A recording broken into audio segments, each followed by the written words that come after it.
المفروض على غزة الذي يحرم الناس من الماء والدواء والعلاج والطعام وكل مقومات الحياة. Dan hal yang sangat perlu dilakukan sekarang dan perlu terus kita suarakan adalah untuk terjadinya kesepakatan gencatan senjata, terjadinya peperangan itu berakhir. Agar apa? Agar bantuan-bantuan kemanusiaan, kebutuhan-kebutuhan dasar rakyat Palestina itu bisa terpenuhi. Makanan, minuman, obat-obatan, tempat tinggal dan layak, dan seterusnya. لا أريد أن أطيل عليكم لأنه نريد أن نعطي مجال للأسئلة والأجوبة، ولكن في نقطتين أخيرتين. الضفة الغربية والقدس أيضا تتعرض لهجوم شرس بكل الأشكال، بما في ذلك الحواجز العسكرية والاعتقالات بالآلاف وقتل الناس في السجون وتجويعهم وحصارهم. ولذلك الهجوم ليس فقط على غزة، الهجوم على كل فلسطين. Dan juga untuk tidak memperpanjang waktu, karena nanti setelah ini akan ada sesi tanya jawab, beliau katakan ada 2 poin ya, yang perlu kita perhatikan dalam melihat realita penderitaan saudara-saudara kita yang ada di Palestina. Yang pertama, di Palestina, di tepi barat dan daerah Palestina yang lain, itu banyak terjadi serangan-serangan terhadap rakyat Palestina oleh polisi Zionis, oleh ekstremis Zionis. Jadi bukan hanya di Gaza. Lalu juga banyak checkpoint yang ada di Palestina. Mungkin teman-teman juga pernah nonton beberapa video orang yang ingin masuk ke Masjid Al-Aqsa, itu checkpointnya berlapis-lapis, banyak sekali. Selain itu, setiap harinya juga banyak orang-orang Palestina, khususnya anak-anak muda, mereka ditangkap, mereka dimasukkan ke dalam penjara tanpa alasan yang jelas, tanpa ada proses persidangan. Dan itu terus dilakukan oleh polisi Zionis dan ekstremis Yahudi di Palestina, bukan hanya di Gaza, tetapi juga di wilayah Palestina yang lain.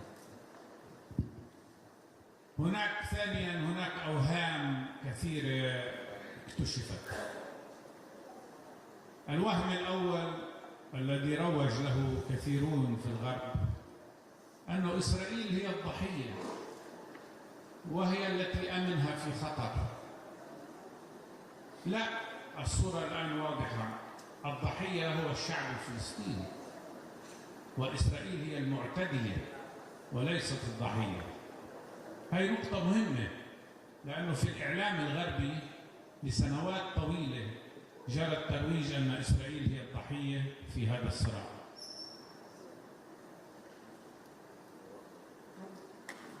Dan yang kedua adalah terungkap ya, bahwasanya siapa pelaku dan siapa korban di dalam peperangan ini, di dalam genosida ini. Selama bertahun-tahun lamanya, media-media barat mereka selalu mengulang-ulang bahwasanya Israel lah korban dari konflik yang ada. Israel lah orang yang pihak yang paling dirugikan pada konflik-konflik yang selalu terjadi, dan Palestina lah yang menjadi pelakunya. Dan itu adalah narasi yang diulang-ulang oleh media barat. الوهم الثاني أن إسرائيل دولة ديمقراطية. هذا غير صحيح. كيف يمكن أن تكون إسرائيل ديمقراطية وهي تمارس نظام أبارتايد وتمييز عنصري؟ كيف يمكن أن تكون ديمقراطية وهي تقتل 20,000 طفل بدم بارد؟ كيف يمكن أن تكون ديمقراطية وهي تضطهد شعب بكامله وتحاول أن تسرق أرضه ووطنه وممتلكاته ومقدراته؟ هاي ليست ديمقراطية. yang dimana akhirnya terungkap sekarang bahwasanya Israel itu adalah pelakunya, bukan sebagai korban. Ini masih poin yang sebelumnya. Seluruh dunia mulai membuka matanya, terjadi aksi di mana-mana, bahkan negara barat yang narasi itu selalu diulang-ulang bahwasanya Israel itu adalah korban, sekarang narasinya berubah, Israel adalah pelaku. Lalu yang kedua, mereka terus-terusan mengeluarkan propaganda bahwasanya Israel adalah negara demokratis. Bahkan ada klaim sepihak negara satu-satunya negara demokratis di Timur Tengah. Akan tapi klaim ini adalah klaim kosong, tidak memiliki nilai sama sekali. Mereka melabeli diri mereka sebagai orang yang demokratis. Akan tapi pada prakteknya mereka adalah wilayah yang apartheid. Mereka membedakan orang secara etnis, secara ras. Orang-orang Yahudi mereka lindungi, bahkan mereka berikan hak lebih untuk mencuri bahkan. Dan orang-orang Palestina mereka tekan haknya, bahkan mereka bunuh. الوهم الثالث أن إسرائيل تمثل قيم الغرب الإنسانية. هذا كذب. الذي تمثل هذه الحكومة الإسرائيلية وممارسات إسرائيل هو الفاشية. فقط نظام فاشي يمكن أن يفعل ما يفعلونه الآن في قطاع غزة. فاشية بالمعنى الحرفي للكلمة. وحتى تفهموا ما أتحدث عنه، عندما يأتوا ويقولوا نريد أن نخرج كل سكان مدينة غزة إلى جنوب القطاع، إلى أين؟ لا يوجد مكان، لا يوجد بيوت، لا يوجد مياه، لا يوجد طعام، لا يوجد حتى خيام. تخيلوا لو جاء أحد وقال لكم في إندونيسيا أنا أريد أن أزيل جاكرتا، كل أهل جاكرتا يجب أن يذهبوا إلى تايلاند أو إلى فيتنام، لا أعرف. هذا ديمقراطية؟ هذا إنسانية؟ هذا فاشية بالمعنى الحرفي للكلمة. هاي محاولة لإبادة وجود شعب بكامل. Negara demokrasi mana yang tega membunuh anak tidak berdosa sejumlah 20.000 anak? Demokrasi dari mananya? Dan juga mereka mengatakan bahwasanya Israel adalah representasi kemanusiaan dari negara barat. Dan ini adalah klaim yang sangat tidak masuk akal. Karena lagi-lagi mereka bukan negara demokrasi, mereka lebih dekat ke negara fasis.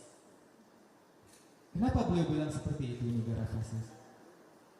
Dikarenakan mereka ingin memindahkan rakyat Palestina yang ada di Gaza. Mereka bilang semua pindah ke Gaza Selatan.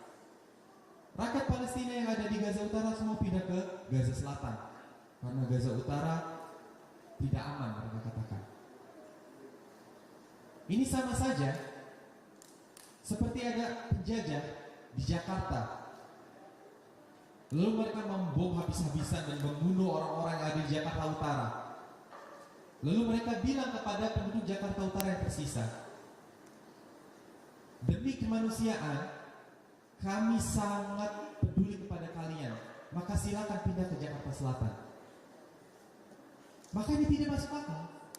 Mereka yang membunuh, mereka yang membom, tapi mereka juga yang memberikan solusi. Maka ini lebih dekat kepada fasisme dibandingkan demokratis. الوهم الرابع والأخير الذي سأتحدث عنه، هم يقولون إنه بدهم سلام. كيف يمكن أن ينشأ سلام عن طريق إزالة وجود شعب آخر؟ نحن الذين نريد السلام. الفلسطينيين هم الذين يريدون السلام العادل الذي يحفظ حقوقهم. نحن لسنا عدوانيين، نحن لم نعتدي على أحد، لم نحتل أرض أحد. هم الذين يعتدون علينا ويحتلوا أرضنا. نحن الذين نريد سلام وليس هم. من يريد سلام يحترم الآخرين، من يريد سلام لا يسرق أرض الآخرين، من يريد سلام لا يقتل أطفال الآخرين. ولذلك يجب أيضا أن يكون واضحا من هو الظالم ومن هو المظلوم في هذا الصراع الدائر. Dan terakhir beliau menyampaikan bahwasanya para Zionis Israel mereka mengklaim bahwasanya mereka ini menginginkan kedamaian. Mereka menginginkan as-salam terjadi di antara mereka dengan entitas-entitas yang di Timur Tengah. Akan tapi lagi-lagi klaim ini hanyalah klaim kosong. Negara mana yang mengaku bahwasanya dia ingin damai, akan tetapi dia terus-terusan membunuh rakyat yang mereka jajah. Mereka terus-terusan membom, mereka terus-terusan menelantarkan rakyat Palestina, membuat lapar, membuat mereka meninggal syahid. Maka apa kedamaian yang mereka maksud? Justru rakyat Palestina lah yang ingin kedamaian. Mereka ingin agar seluruh hak-hak asasi manusia itu diberikan kepada rakyat Palestina. Mereka menginginkan agar tidak ada terjadi konflik, tidak ada terjadi peperangan di tanah mereka. Yang mereka inginkan hanyalah tanah mereka kembali kepada mereka. Nah. هناك طفلة يهودية paham kondisi dan agar kita lebih paham apa yang harus kita lakukan untuk membela saudara kita yang ada di sana. Lalu beliau berpesan kepada kita semua, rakyat Indonesia, itu ada 3 poin. Pertama, jangan pernah menerima usulan pengusiran rakyat Palestina atau pemindahan rakyat Palestina. Jangan pernah kita termakan dengan propaganda ini. Yang kedua, jangan pernah kita termakan dengan propaganda normalisasi hubungan diplomatik dengan Israel. Walaupun diiming-imingi dengan banyak bantuan-bantuan, banyak urusan-urusan dunia yang akan selesai di Indonesia, tapi jangan sampai kita jatuh ke dalam perangkap ini, karena normalisasi dengan pembunuh anak-anak itu juga adalah sebuah kejahatan. Yang ketiga dan yang terakhir, untuk mendukung saudara-saudara kita yang ada di Palestina, kita cukup menguatkan mereka dari Indonesia. Kita cukup untuk dukung mereka lewat Indonesia. Dan itu adalah 3 hal yang disampaikan oleh beliau. أشكركم وأقول لكم نحن كفلسطينيين بالنسبة لنا لن نستسلم، لن نرحب، سنصمد ونكافح ونناضل بكل الوسائل حتى نحقق حرية فلسطين وحرية الشعب الفلسطيني.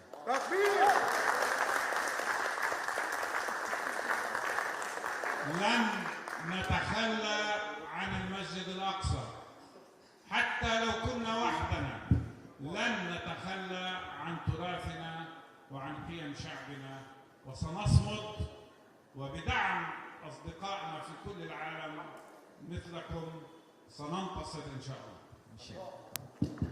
Dan tadi juga beliau menyampaikan bahwasanya Perdana Menteri Israel yaitu Netanyahu sudah ditetapkan sebagai penjahat perang oleh Mahkamah Internasional. Tadi saya lupa sampaikan. Lalu terakhir, beliau berterima kasih kepada teman-teman semua rakyat Indonesia yang terus berjuang membela Palestina, membela hak-hak saudara-saudara kita yang ada di sana tanpa lelah sedikit pun, tanpa mengeluh sedikit pun.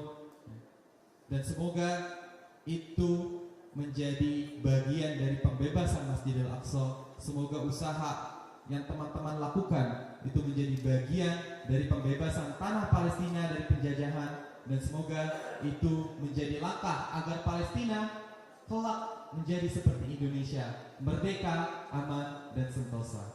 Barakallahu fikum. Takbir. Allah. Akbar. Amin amin ya robbal alamin. Thank you very much Dr. Mustafa dan juga Kak Raihan yang sudah membantu kita semua untuk menjelaskan. Dan ini sebenarnya menyakitkan. Jadi kadang minggu kalau mau tepuk tangan tuh sebenarnya faktanya menyakitkan. Painful as they are, the fact is painful. And so now we will directly to open the Q&A session.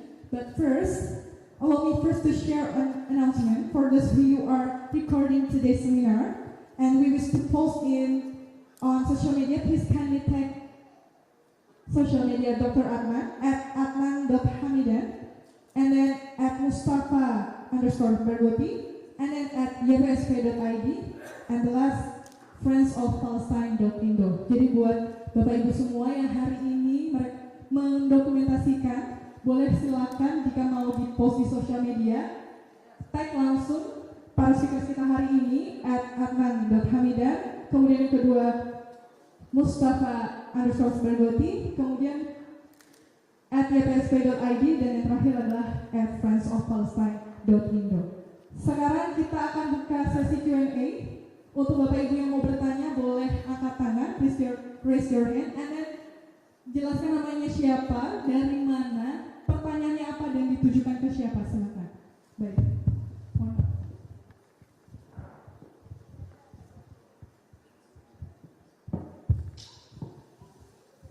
شكرا لكم يا دكتور مصطفى ودكتور هيد وكذلك دكتور عدنان. أعرفكم اسمي عبد ربي وليا من شبكة سجل ID. كنا مجلة قديمة الآن انتقلنا إلى ديجيتال ويعني اسمح لي أن أتكلم بالعربية ممكن تترجم مع أستاذ ريحان. عندي سؤالين. السؤال الأول لدكتور مصطفى.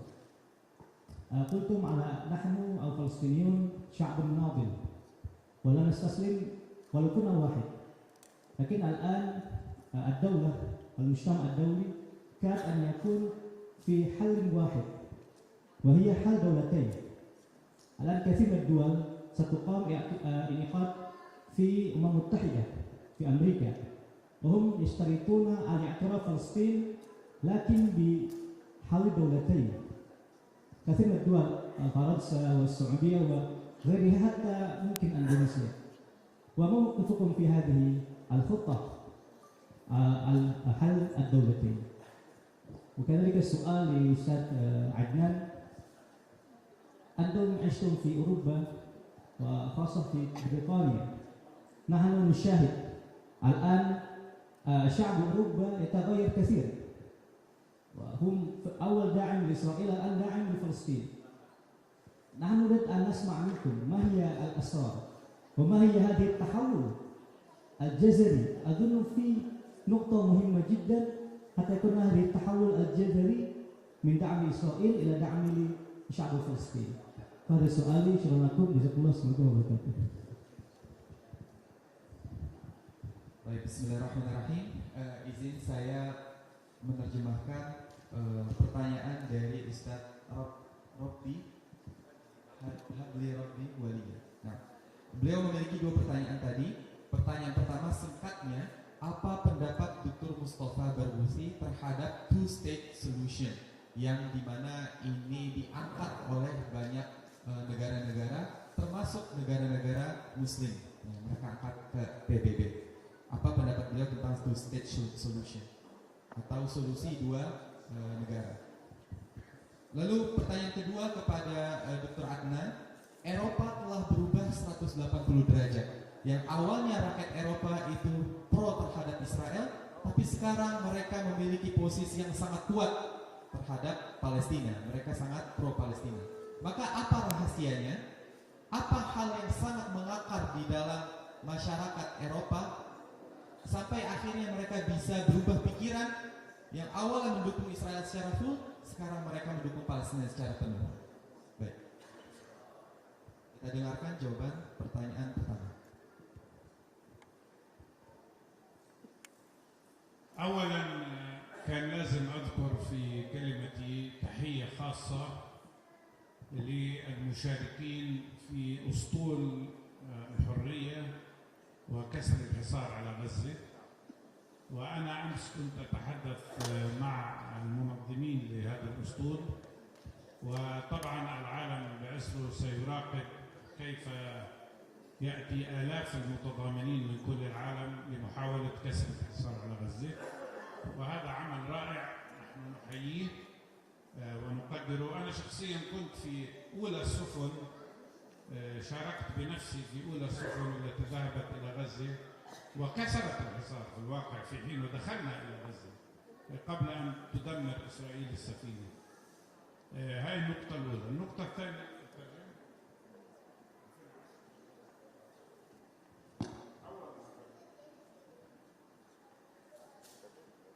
pertama-tama beliau ingin mengucapkan terima kasihnya kepada seluruh rakyat yang mereka berusaha sekuat mungkin, sebisa mungkin untuk menghancurkan blokade Gaza. Dan juga beliau sudah bertemu dengan orang-orang, para organizer dari flotila yang akan berlayar ke Gaza, Palestina, insya Allah. Dan beliau katakan operasi ini insya Allah akan mendatangkan kesuksesan, insya Allah akan mendatangkan keberkahan. Dulu tahun 2010 beliau juga pernah ikut flotila semacam itu. Beliau menjadi salah satu orang yang hadir di dalam kapal-kapal pertama yang berlayar ke Gaza untuk memberikan bantuan-bantuan kemanusiaan kepada rakyat Gaza, dan itu berhasil. Jadi ini adalah satu cahaya yang dimana kita bisa menjadi optimis untuk menyelesaikan blokade terhadap Gaza. Baik, terima kasih atas pertanyaan dan juga jawabannya. Selanjutnya dari tamu spesial kita, masih lanjut? Oh belum, baik. بالنسبة للسؤال حول الاعتراف بفلسطين، طبعا نحن نرحب بأي حدا يعترف بفلسطين، لأنه الاعتراف بفلسطين يعني اعتراف بحق تقرير المصير للشعب الفلسطيني، وهذا حق نحن محرومون منه، خصوصا أن إسرائيل مررت قانونين خطيرين. القانون الأول أن حق تقرير المصير في أرض فلسطين التاريخية هو لليهود فقط، وهذا القانون أيده مش بس الأحزاب الحاكمة في إسرائيل وإنما أيضا الأحزاب الصهيونية المعارضة، يعني كل الحركة الصهيونية. لذلك أي اعتراف بفلسطين هو نقض لهذا القانون. والقانون الثاني اللي مرروه قانون منع قيام دولة فلسطينية. نحن لسنا ضد الاعترافات، نرحب بها لأنها تؤكد حقنا في تقرير المصير. موضوع حل الدولتين، بعض الدول الغربية وعلى رأسها الولايات المتحدة طبعا عندما تحدثوا عن حل الدولتين يقصدوا دولة إسرائيل ودولة فلسطينية مع وقف التنفيذ، مع وقف التنفيذ. ولذلك غريب إذا بأيدوا حل الدولتين، ليش بيعترفوا بدولة وبيعترفوش بدولة ثانية؟ ففي تضليل. الولايات المتحدة منذ جاء ترامب خاصة في المرة الثانية لم تعد تتحدث عن حل الدولتين. هم يريدوا كل فلسطين للإسرائيليين. الوضع الآن كما يلي باختصار، بديش أطيل. في 7.3 مليون فلسطيني على أرض فلسطين التاريخية، وفي 7.1 مليون يهودي. ما هو الحل؟ تقول حل الدولتين، ترفض إسرائيل. طب تقول حل دولة واحدة ديمقراطية يعيش فيها الناس بشكل متساوي. على فكرة هذا كان شعار منظمة التحرير الأصلي قبل أن يضغط المجتمع الدولي على المنظمة لتقبل ما سمي بحل الدولتين. الشعار الأصلي كان دولة ديمقراطية واحدة للجميع. أيضا ترفض إسرائيل. طب إذا برفضوا حل الدولتين وبرفضوا حل دولة واحدة، ماذا بقي؟ تطهير عرقي. يريدوا أن يخرجوا 7 مليون فلسطيني ليصبحوا مثل 7.5 مليون فلسطيني اللي في الخارج، لاجئين خارج وطنهم. هذا هو الواقع. لذلك كما قلت نحن نرحب بالاعتراف، ولكن الاعتراف لا يكفي. من صادق في رغبته في أن يرى سلام كما يقولون، عليه الآن أن يحترم القانون الدولي ويفرض عقوبات على إسرائيل. الذي لا يفرض عقوبات على إسرائيل يمارس النفاق. هذا هو جوابي على هذا السؤال.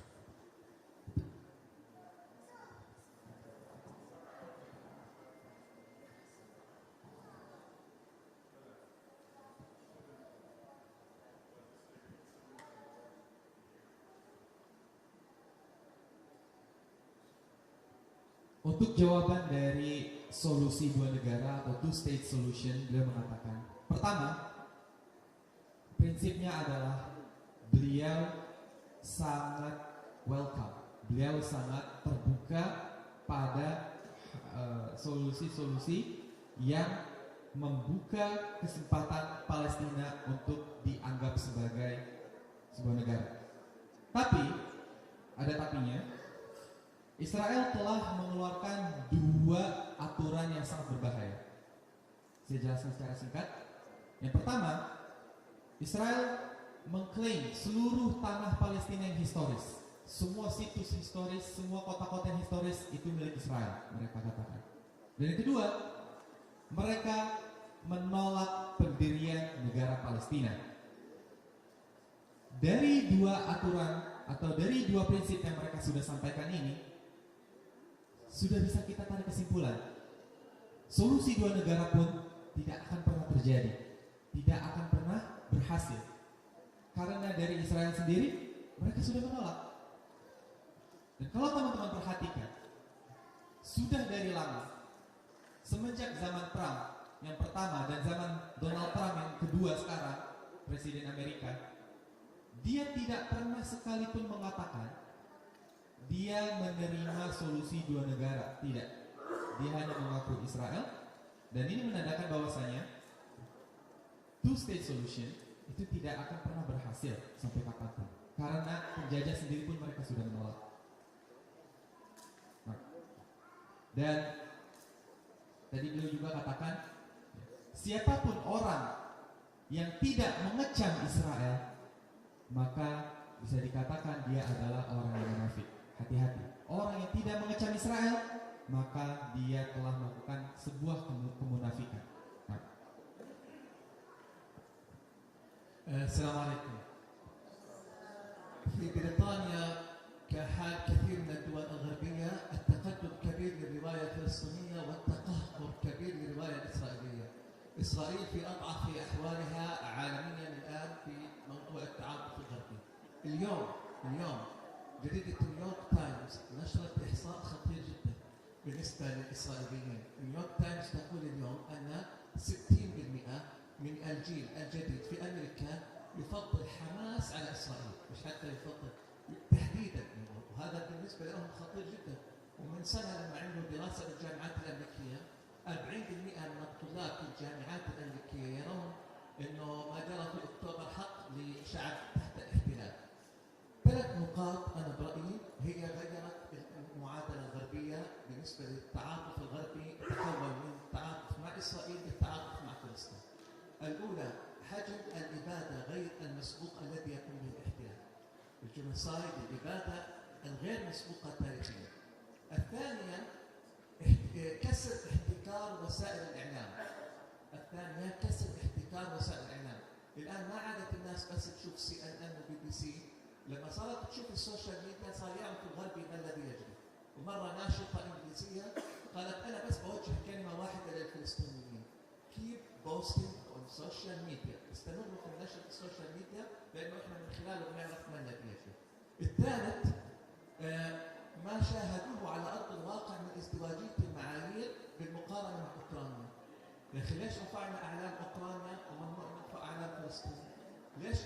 حزينين على ما جرى في اوكرانيا، مع انه ما جرى يعني في اوكرانيا احنا ضد الاحتلال اي احتلال، لكن ما في شيء صار في اوكرانيا يذكر امام الذي جرى في فلسطين. هذه 3 نقاط هي كانت الاكثر قوه، في نقاط اخرى كثيره لا يسع الوقت لحصرها، لكن حجم الاباده، كسر الاحتكار الاعلامي، ازدواجيه المعايير بالمقارنه مع اوكرانيا هي لعبت دور كبير في تغيير المعادله، ولسه الايام القادمه حتكون اشد واصعب عليها.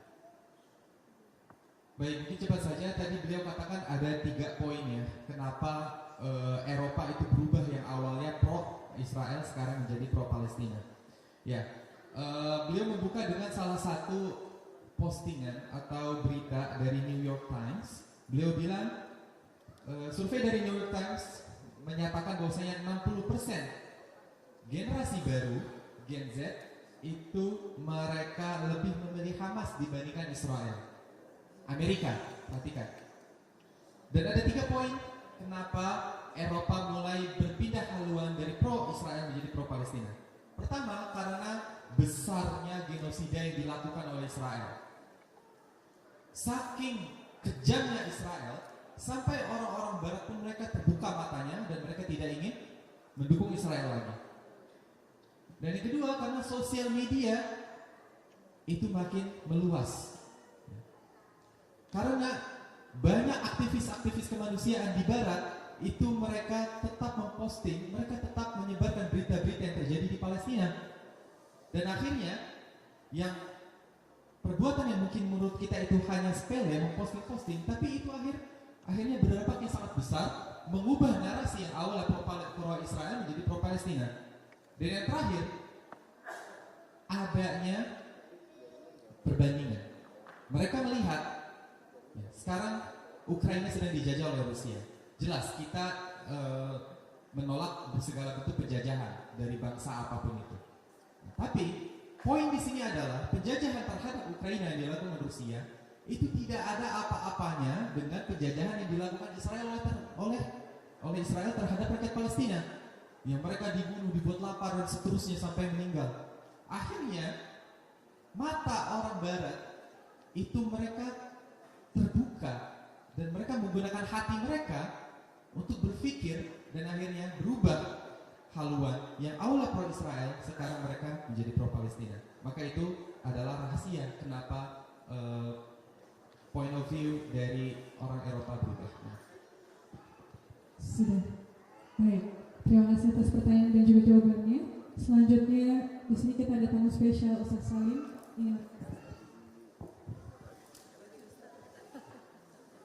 Bismillahirrahmanirrahim. Assalamualaikum warahmatullahi wabarakatuh. Terima kasih saudara moderator dan juga pembawa acara. Saya ingin menyampaikan 3 poin yang terkait dengan seminar kita sore hari ini tentang Soliditas Palestina. Awalan atrah soal Dr. Mustafa Barghusi, talaqayna khabar ma nusami mungkin khabar atau syai'ah. هناك في مواقع التواصل الاجتماعي، هل صحيح أن الإمارات العربية المتحدة قدمت رشاوى للمسؤولين وأعضاء البرلمان الأوروبي للموافقة على رواية إسرائيل المتعلقة بالإبادة الجماعية في غزة؟ هذا أولا. سمعت؟ أعيد السؤال؟ طيب. هل يصح أن الإمارات العربية المتحدة قدمت رشاوى أو رشاوي، لا أعرف العربية قصته، للمسؤولين وأعضاء البرلمان الأوروبي للموافقة على رواية إسرائيل المتعلقة بالإبادة الجماعية في غزة؟ هذا أولا. السؤال الأول. لم تسمع؟ ثانيا، إن ساحة المعركة الأساسية في فلسطين كما أعتقد ويعتقد الكثيرون من المحللين والخبراء ليست غزة فحسب، يعني غزة بؤرة بعيدة عن منطقة الصراع الحقيقي في فلسطين. منطقة الصراع الحقيقي هو القدس.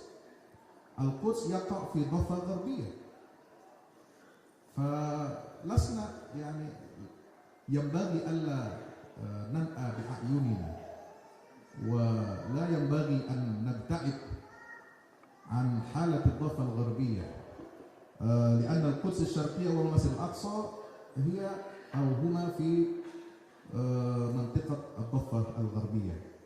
فلذلك يجب في رأينا يعني على شعب الضفة الغربية أن يكون أكثر يقظة وأن يقاتل دفاعا عن غزة. ثالثا، قبل 3 أيام كنا معزومين من قبل الوزارة الخارجية الإندونيسية، لجنة مختصة. هناك الآن تشكيل لجنة مختصة لإقامة أو لإنشاء المديرية العامة للتعاون الإسلامي في الوزارة كخطوة لتسريع اندماج إندونيسيا مع العالم الإسلامي، خاصة فيما يتعلق بقضية فلسطين. فنطلب من الشخصيات والفصائل الفلسطينية صياغة خطاب نضالي يتفق عليه جميع الفصائل كي تدافع عنه إندونيسيا في المحافل الدولية. وشكرا، والسلام عليكم ورحمة الله وبركاته.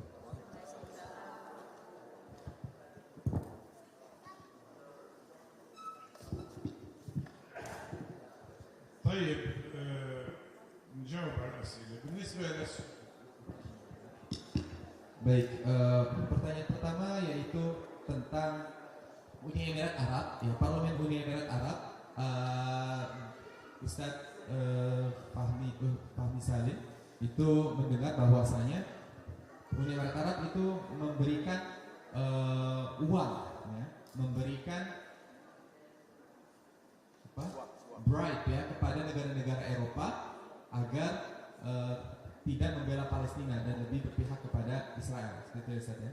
Lalu yang kedua, Gaza itu bukan titik utama dari permasalahan, akan tapi titik utamanya adalah Al-Quds, Masjidil Aqsa. Ya. Jadi kita jelas ya membela Masjidil Aqsa dan juga membela Gaza. Tidak timpang hanya Gaza atau tidak timpang hanya Masjidil Aqsa. Dan yang terakhir, Ustadz kita berbicara untuk beliau berdua untuk menuliskan khitab, menuliskan surat kepada pemerintahan, kepada Kemenlu, ya, untuk mengeluarkan pernyataan Indonesia untuk terus membela Palestina, membela Masjidil Aqsa. Nah, بالنسبة للسؤال الأول، أنا ما عنديش معلومات عن موضوع الإمارات، لم أسمع بهذا الكلام. بس إحنا بشكل عام نقول لكل الدول العربية إنه إذا كان هناك اتفاقات تطبيع مع إسرائيل يجب إلغائها بسبب الظروف القائمة. الموضوع الثاني، طبعا الصراع يدور على كل فلسطين، وخاصة على القدس، وخاصة على مسجد الأقصى. مش بس الأقصى، الحرم الإبراهيمي في الخليج مهم. أنا لأول مرة منذ سنوات الاحتلال منعنا في شهر رمضان الكريم من الوصول إلى الحرم الإبراهيمي وأداء الصلاة فيه. يعني في هذا العام فرضوا قيود على الدخول للحرم الإبراهيمي حتى في شهر رمضان. وطبعا الأقصى يتعرض لخطر كبير، القدس مش شرقية وغربية، القدس بشكل عام، مش شرقي وغربي. هذه بدعة دبلوماسية.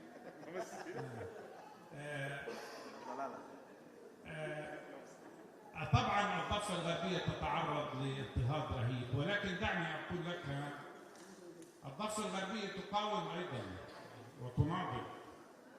الحقيقة أن الذي أدى ل7 أكتوبر هو ما يجري في الضفة الغربية. وأنا كنت أقول منذ عام 2015 في الضفة الغربية انتفاضة من نوع جديد ضد الاستيطان، لأن الاستيطان الآن يلتهم أراضي الضفة الغربية كل يوم. أنا كنت قبل أيام في قرية المغير الفلسطينية التي تتعرض لهجوم شرس، دخلها الجيش واقتحم البيوت وكسر الناس واعتقل الكثيرين. أرض المغير، بس حتى تأخذوا فكرة. لا أعرف إن كانوا في إندونيسيا يستعملوا مصطلح دونم لقياس الأرض. المغير تقوم على 41,000 دنم. الدنم 1000 متر مربع.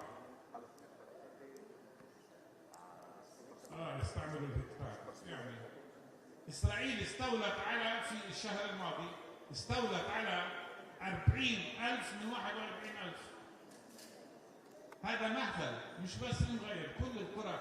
إسرائيل تحاول الآن تفعل في الضفة الغربية ما فعلت من قبل في أراضي 48 في يافا وحيفا وعكا والجليل والنقب. للعلم قبل قيام إسرائيل كان الفلسطينيون يملكون من أرض فلسطين التاريخية اللي أقيمت عليها إسرائيل 82% من الأرض.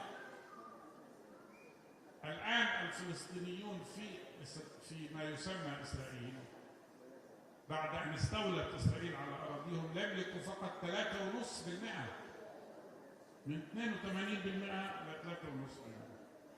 العملية الجارية الآن في الضفة الغربية بالضبط كذلك. لذلك طبعا المعركة غزة والضفة والقدس، أنا بحب يعني كفلسطيني وحدوي لا أحب أن نميز بين منطقة وأخرى. كلنا فلسطينيين وكلنا معرضين للخطر، وسياسيا كل القوى الفلسطينية معرضة لنفس الخطر. لذلك الوحدة طبعا أمر مهم، وإذا كان هناك ميزة لما أمثله أنا يعني هو أننا المبادرة الوطنية كانت دائما تسعى لتوحيد الصف الوطني الفلسطيني، وكان لنا دور خاص في تشكيل حكومة الوحدة الوطنية الوحيدة في عام 2006. وأنا كنت في تلك الحكومة حكومة الوحدة الوطنية التي للأسف لم يسمح لها بالبقاء سوى 86 يوم. تآمروا عليها كل الناس، تآمروا عليها الغرب وتآمرت عليها إسرائيل. هم لا يريدوا أن نكون موحدين. وخلال العدوان على غزة نحن ذهبنا في لقاء مع القوى الفلسطينية كلها 14 قوة إلى موسكو، ومن ثم ذهبنا إلى بكين. يعني طبقنا قول الرسول صلى الله عليه وسلم عندما قال اطلبوا العلم ولو في الصين، فإحنا قلنا اطلبوا الوحدة ولو في الصين. وللأسف اتفقنا على اتفاق اسمه اتفاق بكين، والإخوة في حماس قالوا لنا هم لا يريدوا أن يكونوا في الحكومة ولا يريدوا أن يكونوا الحكومة. طب ماذا تريدون أكثر؟ واتفقنا على تشكيل حكومة مستقلة، ولكن للأسف لم ينفذ الاتفاق. مع ذلك سنظل نكافح. احنا أهم شعار بالنسبة لنا قيادة وطنية فلسطينية موحدة على استراتيجية مقاومة للظلم والاحتلال، خصوصا بعد أن زال وهم إمكانية الوصول لحل وسط مع هذه الحكومة الفاشلة. شكرا.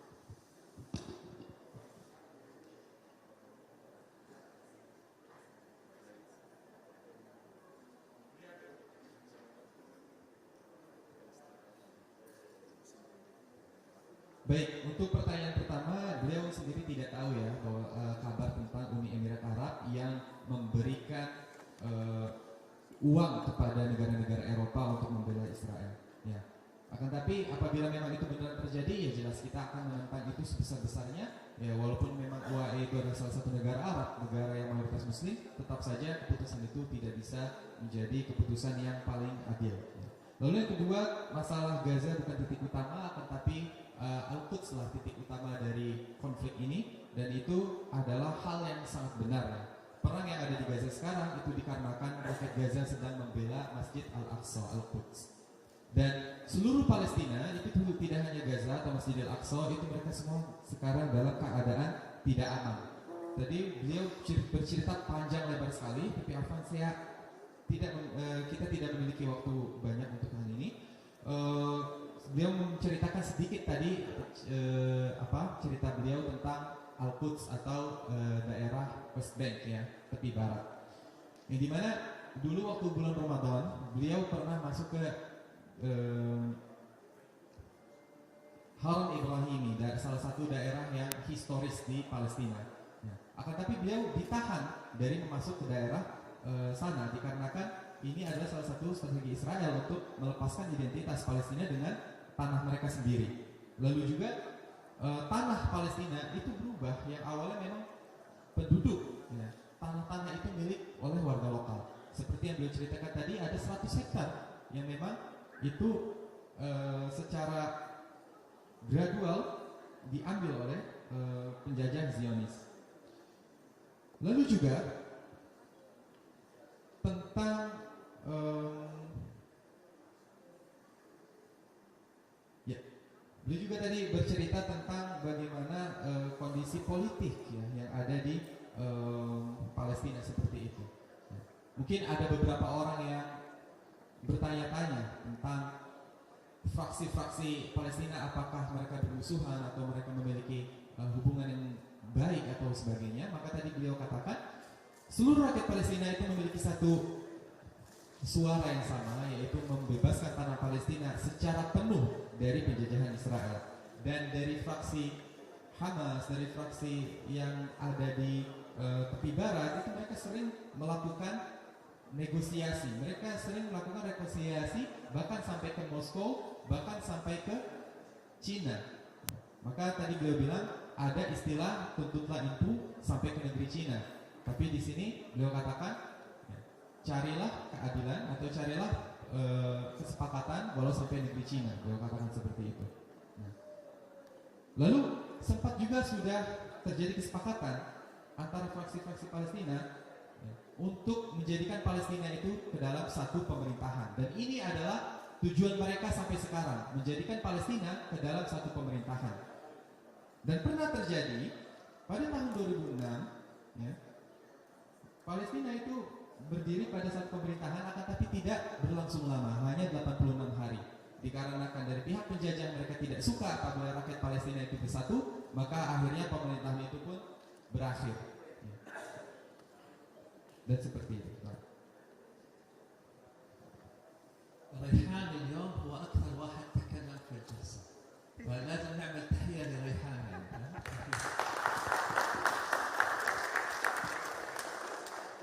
Kata beliau, saya Raihan yang paling banyak ngomong di meja ini ya. Jadi berikan apresiasi Mas.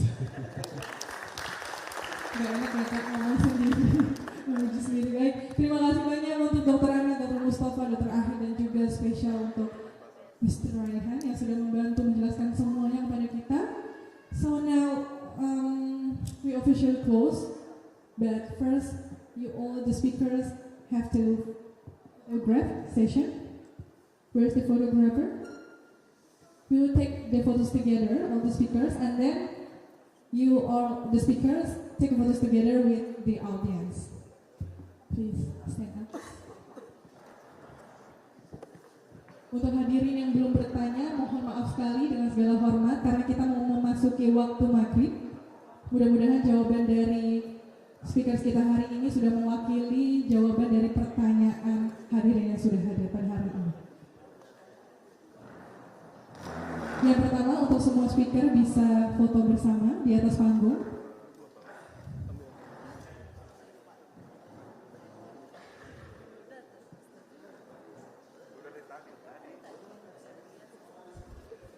Selanjutnya nanti kita akan foto bersama dengan speakers hari ini.